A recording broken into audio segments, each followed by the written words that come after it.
Bonjour et bienvenue sur Automobile Propre. Nous sommes dans la campagne autrichienne avec les cloches des vaches pour essayer le nouveau SUV 100% électrique NIO EL6. Mais tout d'abord, je vous invite à vous abonner à la chaîne YouTube d'Automobile Propre et de ne pas oublier de cocher les notifications. Le constructeur chinois NIO, déjà présent dans les pays du Nord et en Allemagne depuis 2 ans, devrait faire son arrivée en France en 2024. Il nous présente ici son nouveau SUV familial NIO EL6. Il s'agit d'un grand SUV qui mesure 4,85 m de long pour 1,99 m de large hors rétro et 1,70 m de haut. Côté mécanique, ce EL6 reçoit 2 moteurs intégrés dans les essieux. On va avoir un moteur à induction à l'avant, donc un synchrone, et un moteur synchrone à aimant permanent à l'arrière, pour une puissance cumulée de 485 chevaux. Donc une très belle motorisation qui est associée à 2 packs de batterie. Soit vous avez un pack de 75 kWh brut, composé à la fois de cellules NMC et LFP, soit vous avez un gros pack de 100 kWh qui est lui composé uniquement de cellules type NMC, donc nickel, manganèse, cobalt. C'est le cas de notre modèle d'essai. Comme la majorité des nouveaux SUV électriques chinois, ce NIO EL6 est parfaitement équipé. Il est bardé de capteurs, de radars, et vous pouvez voir d'ailleurs sur son toit qu'il dispose d'un lidar, un laser. Ça coûte très cher, il y a peu de constructeurs qui le proposent. Vous noterez également la présence d'optiques entièrement à LED, que ce soit à l'avant ou à l'arrière. Et on trouve également un immense toit ouvrant qui fait 1,3 m². C'est l'un des toits ouvrants les plus grands du marché. Cette version d'essai ajoute en plus de grandes jantes de 21 pouces, facturées 2500 €. Et vous pouvez voir les étriers couleur orange, facturés 500 €. Il s'agit d'étriers 4 pistons haute performance, développé par le constructeur. Découvrons le coffre qui s'ouvre à distance avec la télécommande, comme ceci. Alors on peut également utiliser l'application pour smartphone. Et là, on va avoir 579 litres ou 668 si on intègre le double fond. Alors on a 2 doubles fonds, vous voyez, puisque ici également il y a une petite trappe, voilà, qui permettra de loger des câbles. On apprécie de voir la largeur du coffre, qui est vraiment immense. Et ça va jusqu'à 1430 litres en rabattant les dossiers de banquette. Dossiers de banquette qui se rabattent en 3 parties, donc 40, 20, 40. Là, une prise 12 volts, 180 watts. Et vous voyez la qualité de fabrication. Là, on a du plastique, on ne voit pas la carrosserie. Les joints sont très épais. Ici, vous voyez, au niveau des fils, c'est bien gainé. Et vous voyez la taille des vérins, immense. Bref, un coffre assez spacieux, modulable et très bien fini. Là, on peut voir la boule d'attelage électrique, facturée 1200 € et qui permet de tracter jusqu'à 1200 kg. À l'avant, on n'a pas de frunk, mais vous pouvez voir que la finition est vraiment très soignée, avec, vous voyez, une belle protection sous le capot, des vérins d'ouverture de chaque côté. Et l'accès, vous voyez, au liquide lave-glace est vraiment très aisé. Ils auraient quand même pu nous mettre une petite boîte de 7 litres pour pouvoir ranger des câbles. C'est dommage, surtout qu'il y a la place. Mais bon, c'est comme ça, pas de frunk, dommage. À l'arrière de ce grand SUV, à l'empattement de 2,92 m, on a beaucoup d'espace aux jambes, vous voyez. Pourtant, le siège avant est reculé, donc la banquette est confortable. Vous voyez, j'ai pas les genoux trop hauts par rapport aux fessiers, contrairement à de nombreux véhicules électriques. On a un plancher parfaitement plat, et comme la voiture est très large, eh bien on a beaucoup d'espace au coude. On peut tenir à 3 sans problème. En plus ici c'est bien moelleux, vous voyez. L'accoudoir aussi est bien rembourré. Il est très bien réalisé d'ailleurs cet accoudoir avec, vous voyez, de la moquette ici, une petite prise USB-C, là des antidérapants. Bref, encore une fois, je suis impressionné par la finition de ce véhicule. Regardez les contre-portes là, bien rembourrées. Ici, pareil, c'est bien habillé avec des surpiqûres. Les boutons de la vitre sont magnifiques. Les contre-portes sont spacieuses, avec antidérapant aussi. Là, on voit les enceintes. Bref, c'est très luxueux. Le pavillon aussi est très bien traité, façon Alcantara. Poignée de maintien, lumière à LED. Bref, il y a tout ce qu'il faut, sauf des aumônières. Vous voyez, c'est tout ce qui manque. Là, on a un petit écran tactile qui permet eh bien, de mettre les sièges chauffants. Alors c'est en option, les sièges arrière chauffants. La musique, on peut intervenir sur la clim trizone. Il est également possible d'avoir une fonction massante à l'arrière en option complémentaire. De série, cette banquette bénéficie de réglages électriques au niveau des dossiers. Vous voyez, là, je l'ai mis au maximum en arrière. On apprécie également la luminosité avec cet immense toit ouvrant panoramique. Ça, c'est vraiment plaisant. Bref, c'est extrêmement confortable et luxueux. Et petit détail qui tue, double vitrage, vitre teintée et coude à la portière. Content.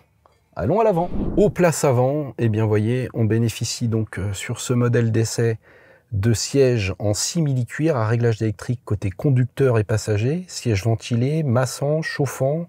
On a également le volant chauffant grâce au pack confort à 1 500 €. La présentation est vraiment somptueuse. Donc on a, vous voyez, ce simili-cuir absolument partout sur le dessus de la planche de bord avec des surpiqûres. Là, vous voyez les montants façon Nubuck Alcantara. On ne voit pas la carrosserie, bien sûr, c'est extrêmement épais, encore une fois. Là, vous voyez les pare-soleil avec éclairage. Donc, c'est vraiment impeccable. Sur les parties basses, vous voyez ici, c'est légèrement rembourré sur cette partie-là. Même chose ici, ou encore là. Là, on a une petite bande façon bois gris, c'est réussi aussi. Donc là, vous voyez, on a l'assistant de conduite, Nomi, qui est facturé en option 600 € et que les Chinois aiment bien personnalisant en lui mettant un petit bonnet ou une casquette, c'est rigolo. Donc l'ouverture s'effectue comme ceci. Alors bien sûr, on peut ouvrir le véhicule avec son téléphone, hein. On a un accès et un démarrage main libre. Vous voyez les joints qui font bien tout le tour. Là, c'est bien retenu, hein, au niveau des charnières de portes. Les portes sont lourdes. C'est vraiment, vraiment impeccable. On ferme. Voilà, le bruit très feutré, impeccable. Côté rangement, eh bien, on a ce chargeur à induction ici, 2 porte-gobelets, grand accoudoir, assez profond. Vous voyez la moquette, c'est vraiment impeccable. Ici, 2 petites prises USB-C. Les contreportes sont assez spacieuses avec, vous voyez, de l'antidérapant au fond. Pas de boîte à gants, en revanche, mais beaucoup d'espace aux jambes. On peut aussi opter pour un siège lunge qui va s'allonger complètement. En option, je n'en dispose pas ici. Vous voyez qu'on a des sièges qui offrent pas un maintien latéral énorme, mais par contre qui sont très larges et qui seront parfaitement adaptés aux gabarits généreux. Vous voyez ici les appuis-têtes réglables en profondeur. Ça, c'est quand même assez rare et c'est bienvenu. Faute de boîte à gants, eh bien, on a ce rangement central.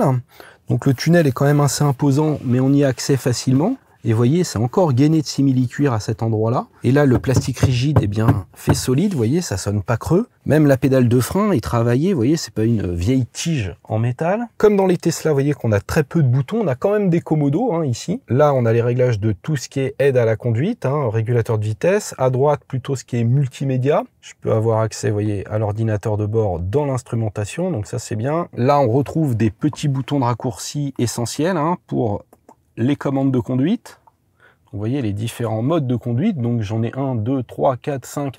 En tout, on en a 9 parce qu'après, on a des scénarios, hein, snow mode, wet mode, sand mode, hill descent control. Et tout de suite, le freinage régénératif réglable. On a un mode, bien sûr, custom qui va permettre après d'intervenir donc soit sur la direction, l'accélérateur, les suspensions et le freinage régénératif. Là, vous pouvez voir qu'on peut modifier la luminosité de l'habitacle. On va rester en rose comme ça, par exemple. Donc le GPS fonctionne avec la cartographie IR, cartographie européenne, mais on a également accès à des données Google, notamment, vous voyez, pour les points, les hôtels, etc. On a des informations qui viennent de chez Google. Ce GPS qui est très bien fait intègre les radars et également, vous voyez, les bornes de recharge. Donc on a un planificateur intégré et la voiture va préchauffer en fonction des bornes sur lesquelles vous allez charger. On a 23 haut-parleurs avec un système Dolby 7.4. Et là, vous voyez le système d'exploitation Banyan qui est optimisé en continu en fonction des retours des clients, puisque le constructeur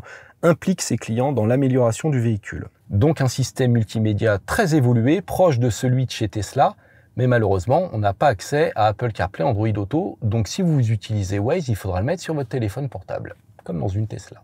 Passons au volant. On commence par un bout de ville. Donc je mets la marche arrière comme ceci. Et là, donc j'ai une vue à 360. J'ai toutes les caméras disponibles. Et une vue arrière avec une très bonne définition. Ils ont mis le paquet sur les caméras. Et ensuite, il ne reste plus qu'à reculer. Donc là, il faut faire attention parce qu'on est vraiment sur un très très gros bébé. Hein. On est à plus de 2 mètres de large avec les rétros, 2 mètres hors rétro, hein, 99,5. Alors on est à 16,5 cm de garde au sol. Donc c'est pas extrêmement haut hein, pour un SUV, mais c'est pas mal, ça permet de s'affranchir, on va dire, des trottoirs. Donc là, moi j'ai des grandes jantes hein, de 21 pouces optionnelles. Je trouve que l'amortissement est quand même un petit peu trépidant. Donc je vais appuyer là-dessus, mettre confort, voilà, ici, confort mode. Ce sera peut-être un peu mieux. On sent ce qui se passe, hein. C'est la différence entre des suspensions classiques pilotées et des suspensions pneumatiques. Suspensions pneumatiques qu'on a par exemple sur un Model X sont beaucoup plus confortables, tandis que là, ça trépide un petit peu. Là, je vais essayer de faire un demi-tour. Et vous voyez, il va falloir que je m'y reprenne à plusieurs fois. Ils m'ont pas donné le diamètre de braquage, mais à mon avis, c'est le même que celui d'un chalutier. Il aurait fallu des roues arrière directrices sur un véhicule comme ça pour pouvoir manœuvrer plus facilement. Et alors la direction procure un feeling très artificiel. C'est-à-dire qu'elle est extrêmement légère, notamment au niveau du point milieu, et parfois il y a des petites corrections de trajectoire qui se font avec l'aide au maintien de ligne, qu'on peut déconnecter bien sûr. Mais en fait, on sent quasiment pas ces roues, qu'on a l'impression d'être dans un jeu vidéo. Vous voyez, on a l'impression des volants des jeux vidéo un peu. Faut s'y faire. Bon, l'avantage c'est qu'en ville, c'est très doux pour les manœuvres, c'est léger, on n'a pas à forcer, c'est bien. Mais vous voyez, ça procure une sorte de ballottement. En revanche, à l'accélération au feu vert, ça marche très très bien, c'est très réactif, comme tous les véhicules électriques, c'est l'avantage d'avoir un couple immédiat. Ça, en ville, c'est vraiment plaisant. Et ça rend la conduite plus reposante. Alors on peut modifier le freinage régénératif sur 3 modes. Vous voyez, j'ai standard, low ou very low. Donc je vais mettre very low. Et je vais lâcher l'accélérateur. Donc là, j'en ai pas du tout, hein, je suis quasiment en roue libre. Je vais repasser en standard. Donc là, c'est en standard que c'est le plus prononcé. Mais ça ne va pas jusqu'à l'arrêt complet du véhicule. Vous voyez, elle continue de ramper, donc on n'a pas de mode e-pédale. C'est un petit peu dommage hein, d'avoir 3 modes de réglage et ne pas avoir la fonction e-pédale. En termes de visibilité, c'est pas mal. On voit bien ce qui se passe dans les grands rétros. Derrière, la custode est quand même bien dégagée. Les appuis-têtes sont pas trop gênants. En ville, le pilotage automatique fonctionne très bien. Là, vous voyez, par exemple, il n'y a pas de ligne au sol. Il arrive quand même à bien se repérer. C'est vraiment bien géré. Et il y a un autre point qui est très appréciable, c'est qu'on a un raccourci direct ici pour pouvoir couper les alertes de vitesse. On va sortir de la ville et aller voir ce que ça donne sur une petite route de montagne. Oula, je viens de me faire doubler par une M2 là, qui a l'air bien énervée. Je vais mettre le mode sport. Je reste appuyé sur les 2 boutons comme ça. Voilà, il m'a mis mode sport et on va essayer de le rattraper. Bim! Ouf, 4 secondes 5 sur le 0 à 100, ça marche. Alors par contre, on est à plus de 2 tonnes 3, donc ça marche, mais faut se méfier quand même, parce qu'on a forcément un peu d'inertie. La direction, eh bien, elle est un peu plus consistante en mode sport. Maintenant, ça reste quand même assez artificiel. Parce que le rappel n'est pas très très prononcé. Je vais profiter qu'il n'y ait personne derrière pour prendre les freins.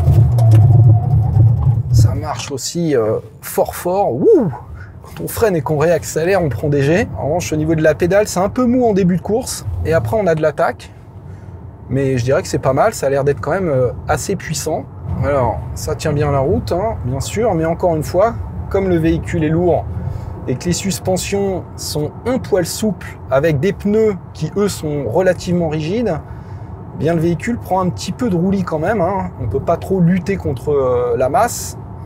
Et les sièges manquent de maintien. Vous voyez, on se balade un petit peu. C'est pas un véhicule sportif. Hein. Après, on s'en doute, hein, sur un SUV familial. Allez, autoroute direction Munich. Donc une belle autobahn. Alors c'est 80 sur 500 mètres. Donc on va pas accélérer comme un goret. Allez, nous voici donc à 130, vitesse réglementaire ici, et donc ça correspond à ce qu'on a en France. Et l'insonorisation est vraiment pas mal du tout. Hein. malgré la présence de double vitrage partout, on a quand même un petit peu de bruit d'air ici au niveau des rétros qui sont quand même assez imposants. Ça reste quand même très très raisonnable, hein. On a un très haut niveau de confort. L'amortissement ici est pas trop gênant, il s'affranchit bien des raccords. Je suis resté en sport. On a encore parfois, on entend un peu les suspensions travailler, mais franchement c'est pas mal, la voiture est stable. Et puis vous voyez, le système d'aide à la conduite fonctionne très bien. Là je prends la courbe derrière la Hyundai et la voiture reste bien entre les lignes. Pour l'instant elle m'a pas corrigé. Allez, deuxième courbe, je vais la laisser faire toujours. Ah, c'est bien, hein. Elle conduit presque toute seule. Voilà, et elle a vu la voiture, elle me demande de remettre les mains sur le volant. Je les pose à peine, elle les capte, donc pas besoin de jouer avec le volant. C'est juste les alertes de sécurité qui sont pénibles, mais ça, je pense que personne va y couper. Allez, là, un petit bout d'autobahn illimité. J'accélère à fond. Ouais, j'étais à 130, vous voyez. On est tout de suite à la vitesse maxi. Ils annoncent 200 km/h, on y est, ils nous mentent pas. Et vous voyez, à 200, on a un peu de bruit d'air, mais ça reste quand même très raisonnable. Et là, ça repasse à 100. Et les freins, eh bien, répondent présent. Ça, c'est agréable, hein. Là, on peut voir le système Head-Up on Display, donc affichage tête haute, qui marche très bien. Vous voyez, qui vous indique également les sorties, le GPS. Concernant la consommation, vous voyez, j'ai fait du 22,8 kWh de moyenne sur les 100 derniers kilomètres. Donc, on peut faire plus de 400 km. On va faire du 430 km en usage mixte, comme je l'ai fait là. Et pour atteindre les 529 km annoncés selon les normes WLTP, eh bien, il faudra rouler avec un œuf sous le pied en mode éco. Et nous voici sur une station de charge rapide Ionity capable de délivrer jusqu'à 350 kW. Mais notre NIO EL6, lui, n'accepte que 180 kW, du moins sur cette version 100 kWh de capacité. Si vous avez la version 75, ce sera bridé à 140 kW. Maintenant, il ne faut pas se fier uniquement à la puissance de charge maxi. Il faut voir la courbe de charge en continu. Donc là, vous voyez, typiquement, on est à 82% de batterie. Et ça continue de prendre 109 kW, ce qui est vraiment très bien. Ça prouve que la courbe de charge est pleine et constante. Donc ça permettra quand même de charger de 10 à 80% en une grosse demi-heure, ce qui est dans la moyenne de la catégorie. Alors si NIO ne propose pas les vitesses de charge les plus rapides, c'est en revanche le seul constructeur au monde pour l'instant à proposer du swap de batterie, c'est-à-dire de l'échange standard. J'avais déjà fait une vidéo en Norvège, sur ces stations d'échange. On en a une vingtaine en Europe pour l'instant. L'avantage, eh bien, c'est que vous faites un plein de 100 kWh en 5 minutes. L'inconvénient, c'est qu'aujourd'hui en Europe, il faut absolument louer la batterie pour pouvoir faire des échanges standards. Si vous achetez la batterie, eh bien, vous ne pourrez pas profiter des swaps. Ce NIO EL6 n'est pas encore commercialisé en France, mais en Allemagne, il est accessible à partir de 53 500 € hors batterie. Si vous louez une batterie de 75 kWh, il vous en coûtera 169 € par mois. Et si vous louez une batterie de 100 kWh, il vous en coûtera 200 € par mois. Donc si vous voulez le même modèle que j'ai essayé avec la batterie de 100 kWh, il vous en coûtera 74 500 €. Et si vous ajoutez les options dont j'ai bénéficié, vous êtes à 80 800 €. Donc ça reste beaucoup moins cher qu'un Tesla Model X, mais c'est plus cher qu'un Model Y. Finalement, on est entre les deux, mais on l'a vu, la qualité de fabrication est vraiment au top, elle est supérieure à celle de Tesla, et à cela s'ajoute une garantie 5 ans ou 150 000 km. Donc même si c'est pas à la portée de tout le monde, ça reste très compétitif sur le marché du premium, mais vu la taille des batteries et la largeur des batteries des NIO, eh bien la marque restera toujours dans l'univers premium et ne fera pas de citadine puisqu'on peut pas mettre une grosse batterie qui se swap sur une citadine. J'espère que cette vidéo vous a plu, je vous invite à vous abonner à la chaîne YouTube d'Automobile Propre et je vous dis à très bientôt. Ciao!